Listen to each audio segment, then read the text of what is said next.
Welcome to another episode of Fridays with Fawn. My name is Fawn Lopez. I'm the publisher of Modern Healthcare and Vice President of Crane Communications.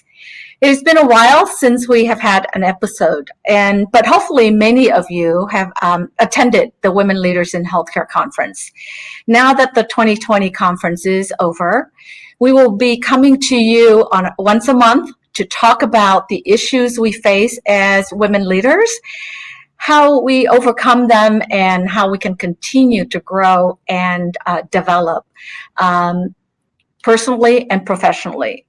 Today, I would like to welcome Dr. Susan Turney to discuss some of the key takeaways and her favorite moments from the conference. Dr. Turney is an internal medicine physician and the CEO of the Marshfield Clinic Health System and a dear, dear friend. Welcome, Susan, and thank you for joining me. Thank you so much. All right, so you have attended several Women Leaders in Healthcare Conference in the past. What did you think of this year's event in terms of the programming and the agenda?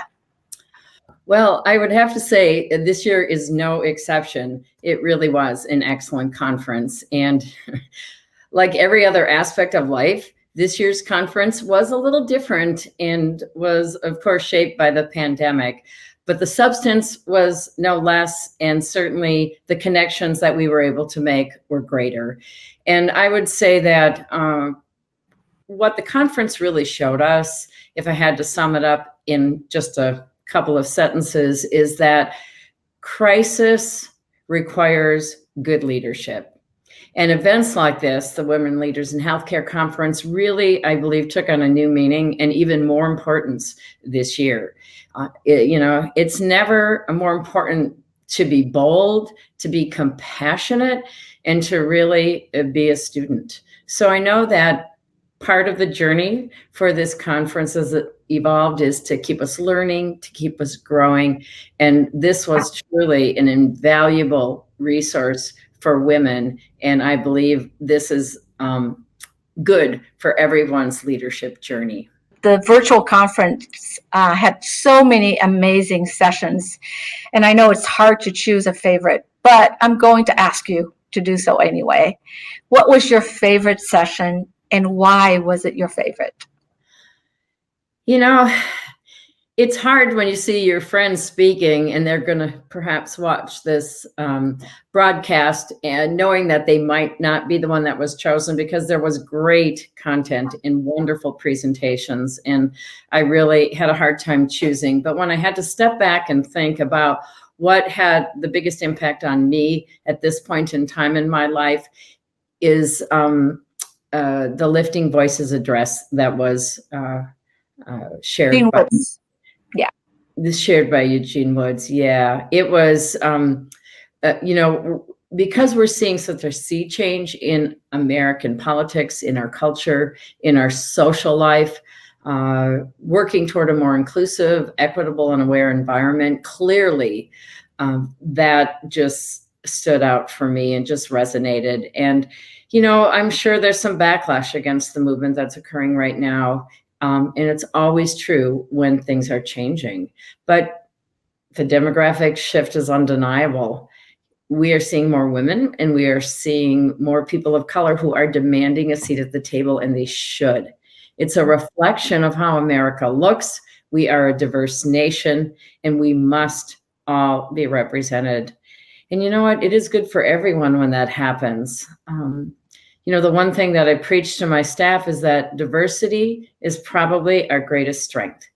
It allows us to bring together our individual experiences, our individual perspectives, and certainly talents for the betterment of all. Because we as the Marshfield Clinic Health System, being the largest employer in rural Wisconsin, we are also the most diverse employer in rural Wisconsin. So we are, we can provide a huge benefit, not just to our organization by having this diversity, but also to our many communities that we serve. And we do know that we need to have more voices involved. We need a bigger table. And there's no question that that is starting to happen, which is really exciting for me. That's great. Yes, we need a much bigger table moving forward. Let's talk a little bit about what you just touched upon.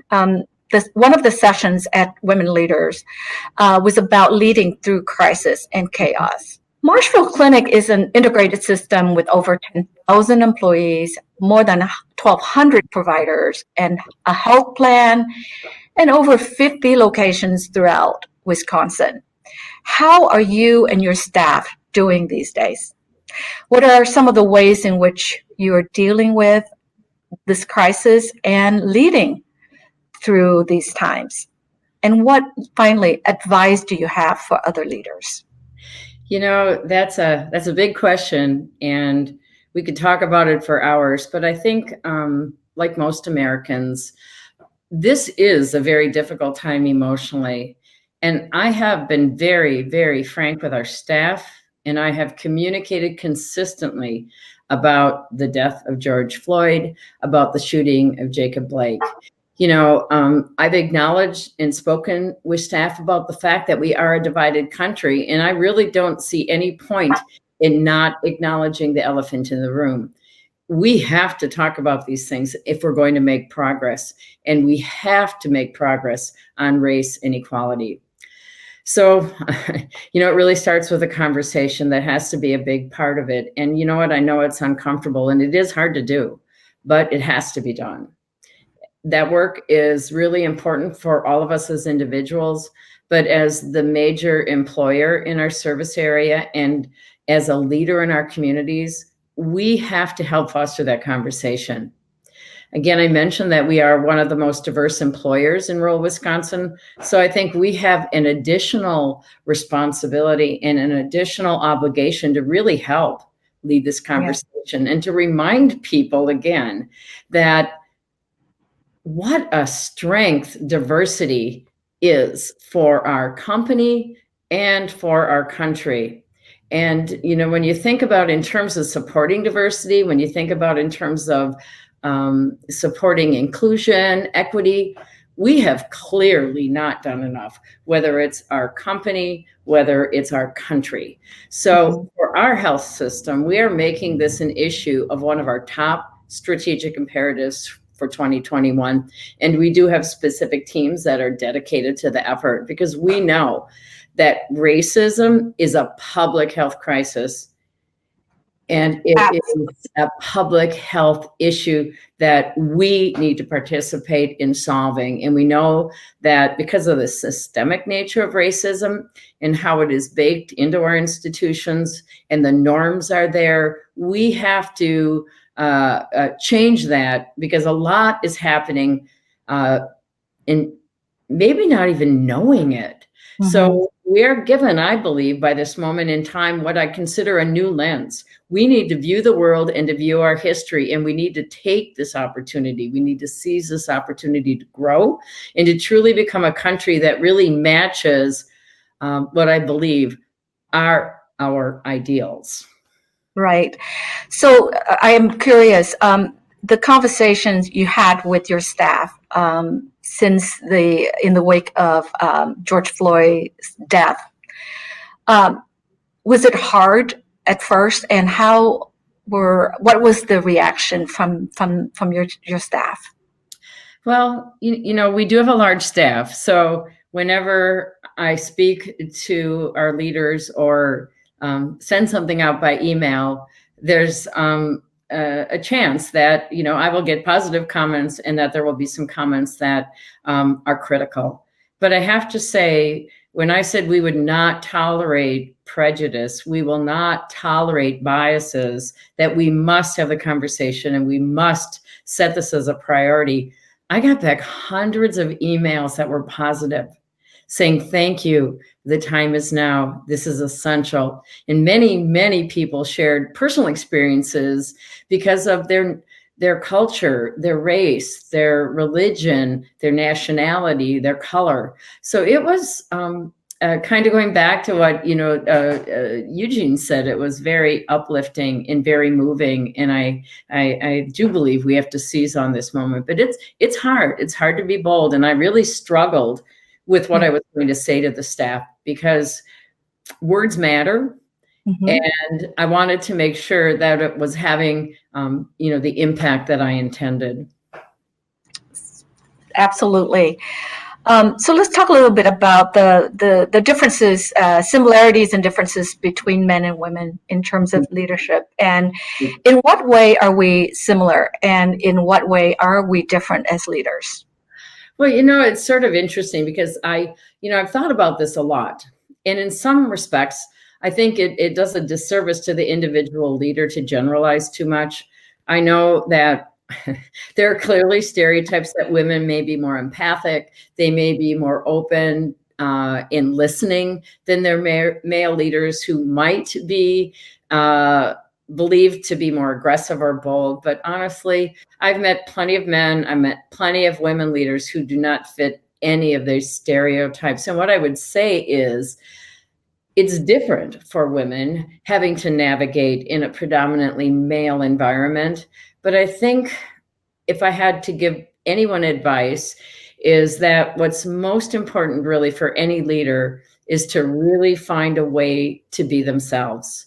I know that people will respect you and will follow you if you are authentic and if you are genuine. Yep. Authenticity is one of the most important traits of a leader. So let's go back to talking a little bit about the virtual conference we just had. So often we hear from our in-person event attendees that the opportunities and connect are some of the most valuable aspects of attending an event. Going virtual this year, I was very concerned that people would miss the community aspect due to the very nature of it being virtual. But I have to say, I think it was better, even better networking and community building than being in person.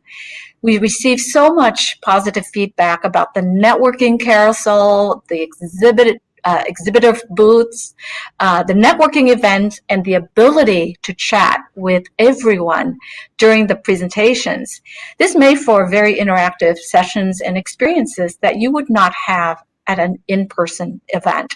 As a result, not only were attendees able to meet more people, but also create meaningful conversations and connections.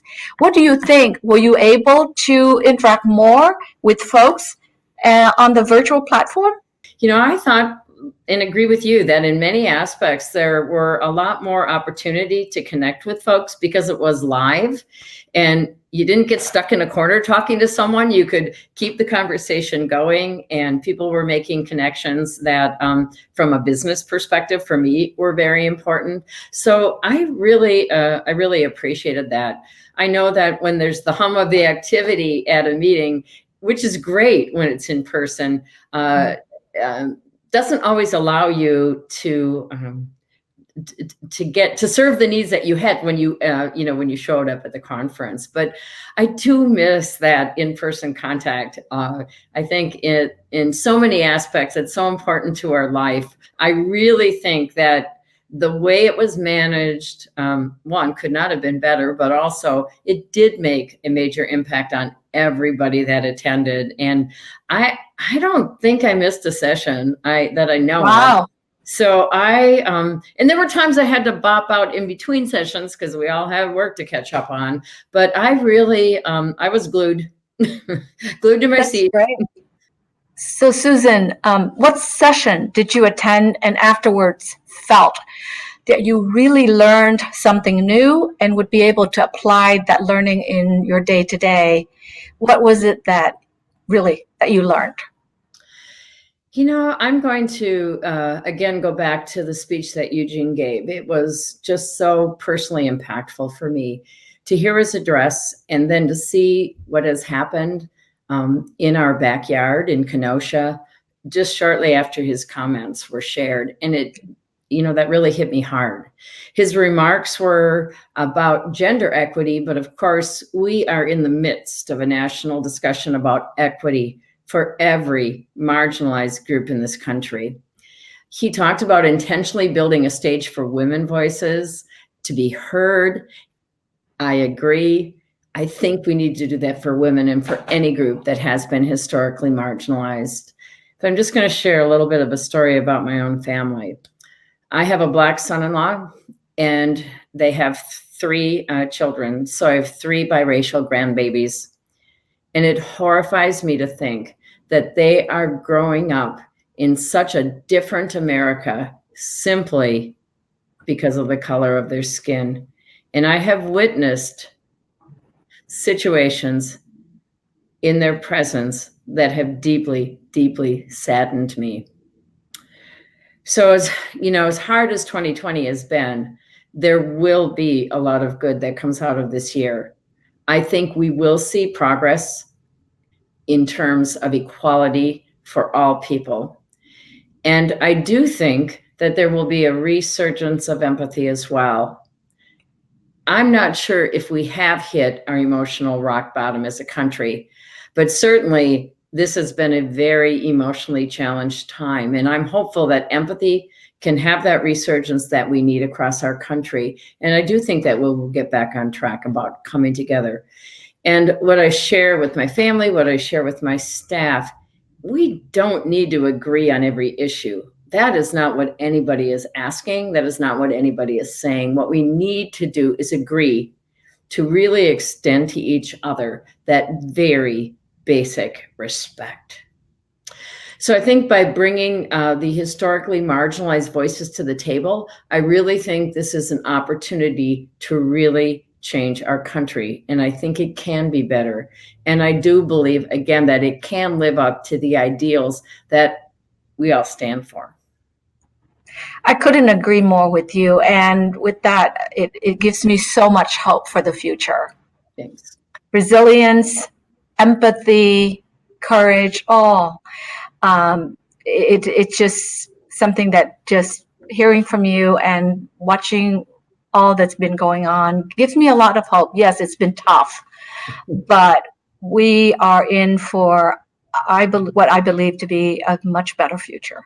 Susan, I cannot thank you enough for joining me today and for sharing your thoughts, feedback, your very personal stories and advice with our viewers.